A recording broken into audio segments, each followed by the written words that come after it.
It's time for a book review. Chaos Comes Calling. I'm not sure if the camera's going to be inverted or not, but that's what it is. Chaos Comes Calling. Gotta say, didn't enjoy this book. Not that I disagree with the premise all that much. I mean, it's essentially a book that is describing, analyzing all of the shit that the, far right, he calls it alt-right, hard right, has done in the last couple of years, ever since the pandemic. Basically just all the horrible shit that they've done. All the stupid things they believe, the QAnon conspiracies that they spread, and how they've taken over two small counties, one in Washington and then one in California. Side note, before we go any further, Canadian geese, terrible. Like regular, mallard ducks, the ones with the green heads for males and the brown, they're kind of smaller. Goated. 10 out of 10 ducks. Super chill. They got orange feet, so they're kind of cute. Goated. Canadian geese, dickheads. Will not shut up. Just constantly shitting. That's all they do. They shit and fight. And my God, they just will not shut up. It'll just be two of them too. Just fucking non-stop. Trying to read over here. Constant noise. But anyways, let's get back to the original point. Chaos Comes Calling. Like I said, they took over these two counties, Shasta County and Sequim County. I think Shasta County is the one in California, and Sequim is the one in Washington. Essentially, it was going over how conspiracy theorists, QAnon conspiracy believers, actually got themselves into elected positions of power inside the local government and became chairman, board members, and they essentially just used their platform to spew bullshit at national level talking points kind of bullshit that you see on Fox News, just spewing it. This author, Abramsky, Sasha Abramsky, he doesn't call them this. This is what I call them. I call them Q-tards. You got libtards on the left. I call these people Q-tards because it's the same kind of stuff. Both of them are idiots. Both are just retarded. There's not a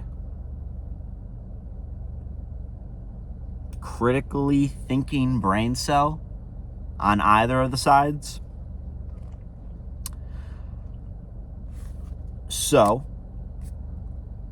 if you want a book that talks about all the shit that they did, this is a good book for you. If you want to increase your cortisol levels, if you are a left-leaning person and you're like, you know what? I really want to get agitated. I really want to just get frustrated and mad that these people exist. This is the book for you. I promise you, you will enjoy this if you like cortisol. I promise. Because there's a lot of fucked up shit in this.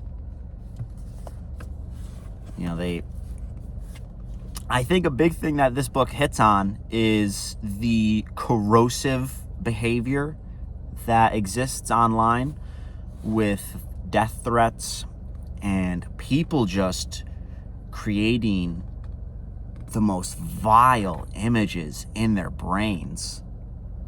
Like, disgusting words, literally like bile of sentences to describe what these people would do to other people. Like, I'm not even, I mean, I don't know, I'll try and think of like an example. Like, you guys, you know, because you've been on the internet, people are like, I'm gonna murder your family and make you watch them as I kill them all. Just like way over the top stuff. And the thing is like, none of these people are about it. None of these people have a backbone. None of these people puts any weight behind their words. And, you know, I think with the point that this brings up, or not, he doesn't make a point of talking about how online behavior is just disgusting. This is what I got from it, and this is what I was thinking about, just because this was my preconceived opinion before I even read this book, that online behavior is disgusting. I think that we need to get rid of online anonymity.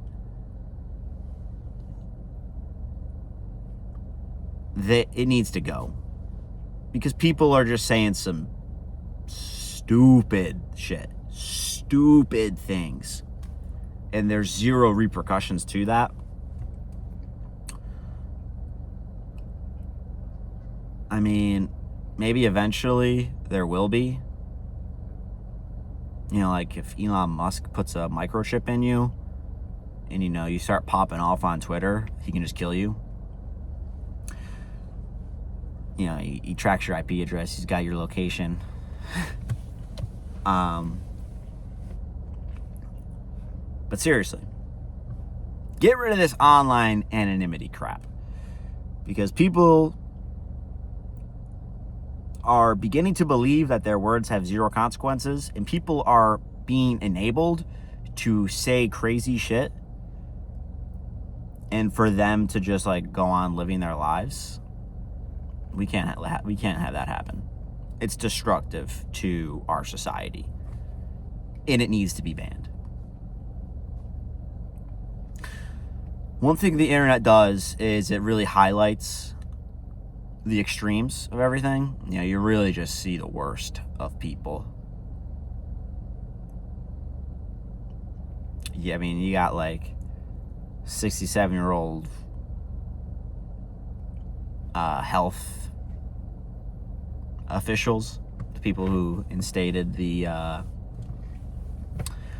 COVID lockdowns and mask mandates, and how they just received like a bunch of death threats, and they were like scared for their lives. They set up security systems at their house. They were just petrified, and they got diagnosed with PTSD. I mean, I don't know. Maybe if I was the one in that situation, I would think it'd be a little bit different. I mean,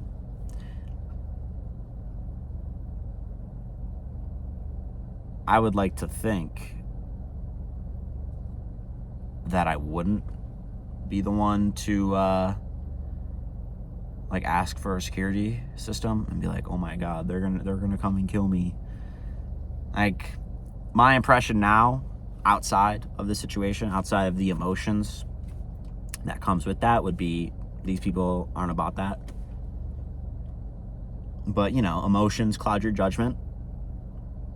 I'm sure that those people were experiencing a lot of fear, and that took a hold of them.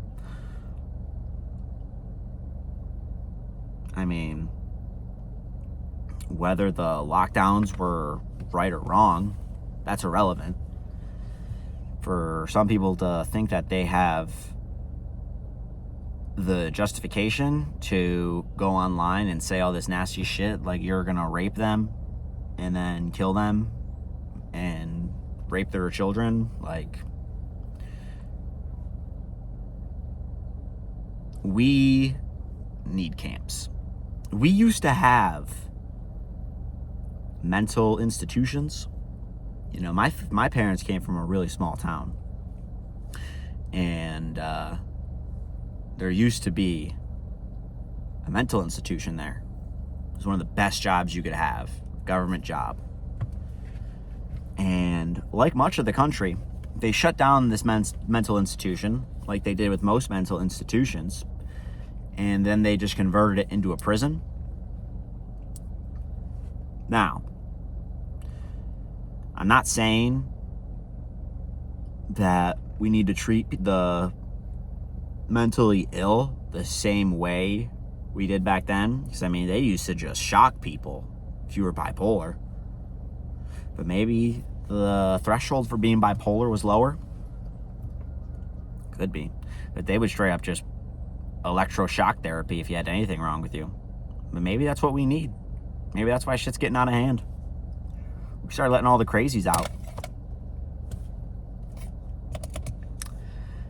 Probably not, though. It's probably the internet and social isolation. You know, today I was driving to work and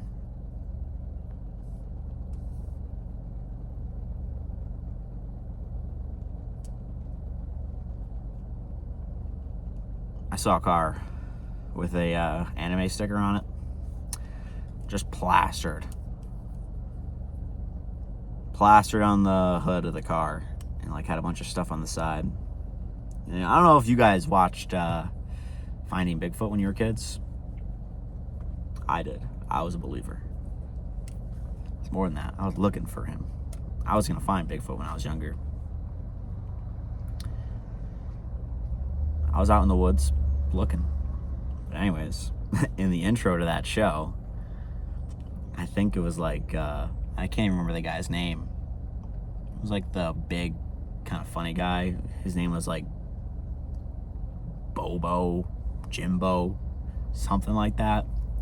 He would be like, I've seen them.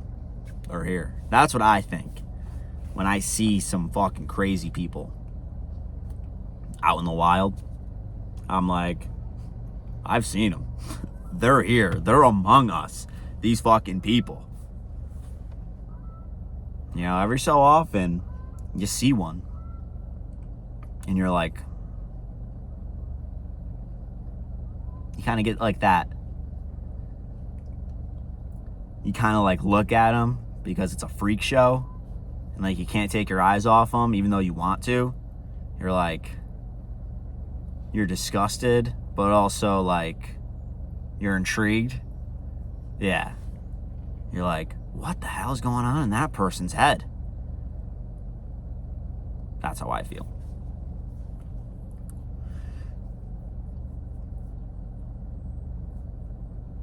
And when I see people like that, I wonder if they're productive. When I see people on the internet, or when I see people say things on the internet that are gross, I wonder, are you productive? Because a lot of people in our society aren't productive. And you know, when the debt-based economy decides to stop printing more debt,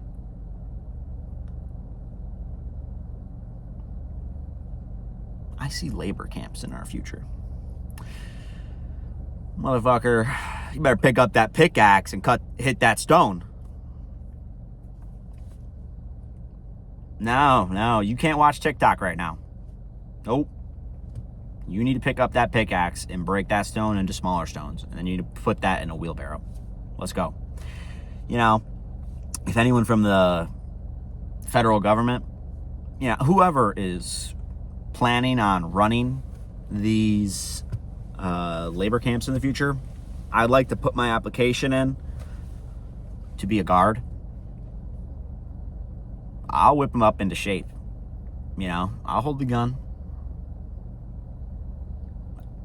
I'd much rather be the guard than the prisoner. I'm happy to say that. No shame in that. Because, hey, there might come a time where if you're not pulling your weight, we can't feed you. To me, that's the definition of life. That's one of my core philosophies, that you need to produce more than you consume. I mean, if you're consuming more than you're producing, you're a parasite. You have negative utility. What are we supposed to do with you? Just cut our losses. But anyways, the people in the book saying all that shit, all those Q-tards, labor camp. Pick up a shovel. Let's just start digging trenches with spoons.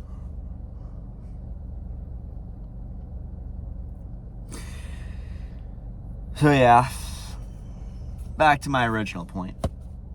Chaos comes calling. Like I said, didn't really enjoy it. You know, if you have 2 eyes and 2 ears and access to the internet, you probably saw most of this shit already.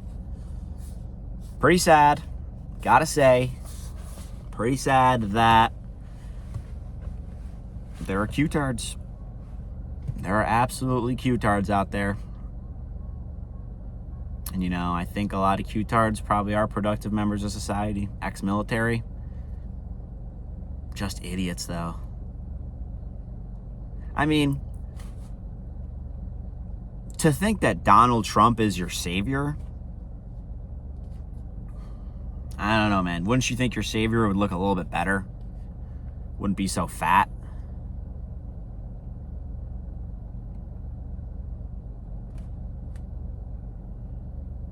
Wouldn't be a piece of shit? I don't know. Wouldn't be an idiot? I mean, the dude's diction is terrible. Terrible. I mean, I think his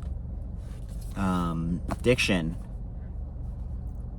his oration is honestly very similar to the byproduct of late stage capitalism, in terms of lowest common denominator, appealing to the most amount of people possible, substituting quality for quantity. That is Donald Trump.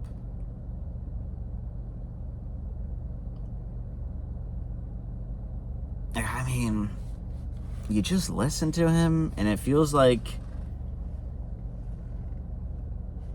his vocabulary is extremely limited. I'm not saying Donald Trump is a dumb guy. I honestly think Trump is extremely smart for fucking hoodwinking all the Q-tards. I mean, he's got him right where he wants him. He's making bank. And I mean, can I blame Trump? I don't know if he was serious about running for president. It might have just been a PR stunt. Well, I mean, people fucking ate that shit up. And I mean, to be fair, in 2016, he kind of had like a point. Like if you watch his final campaign ad, like, I mean, I can't lie, like it kind of got me going. It got the conservative juices in me going. I was like, hell yeah, we're gonna fucking drain the swamp, baby. Like, we're done with the wars. And we're done with the overspending. And then Donald Trump was the swamp. Like, he fucking gotcha. I mean, and then you contrast that with what he said in 2020. It was just night and day different. 2020 was just like, elect me.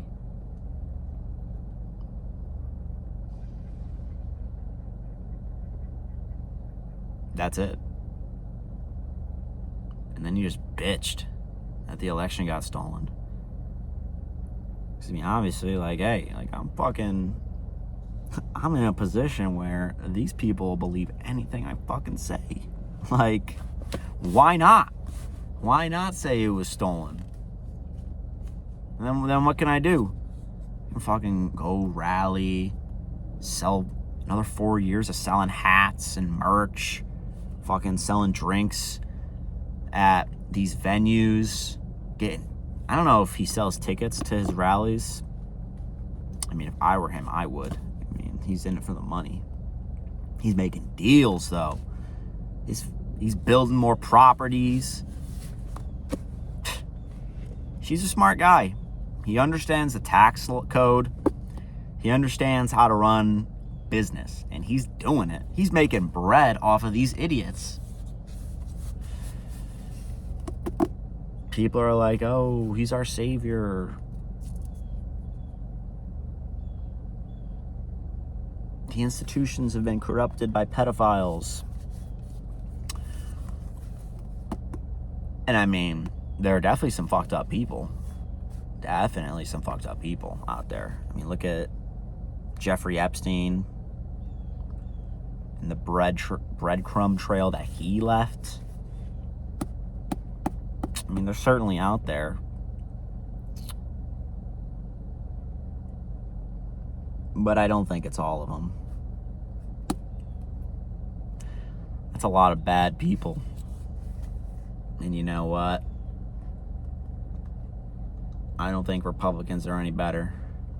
If there are pedophile Democrats, there are pedophile Republicans. Because in my opinion, all politicians are the same.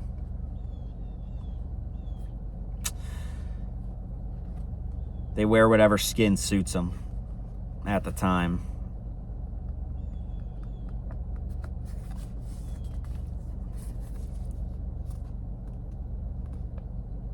I feel like I talked about a lot in this. This was good. Productive.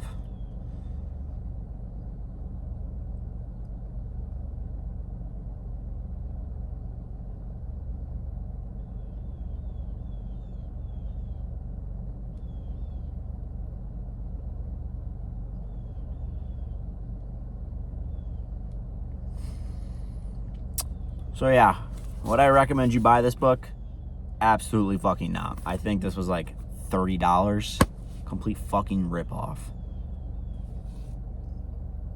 I got absolutely fucking hosed on this one. The title is like how the alt-right is taking over small town America. I'll tell you what, he did not win over a single fucking small town American with this one. If you want to fucking change, you got to appeal to those people. And I mean, I don't think he tried once. He was definitely catering towards a left-wing audience.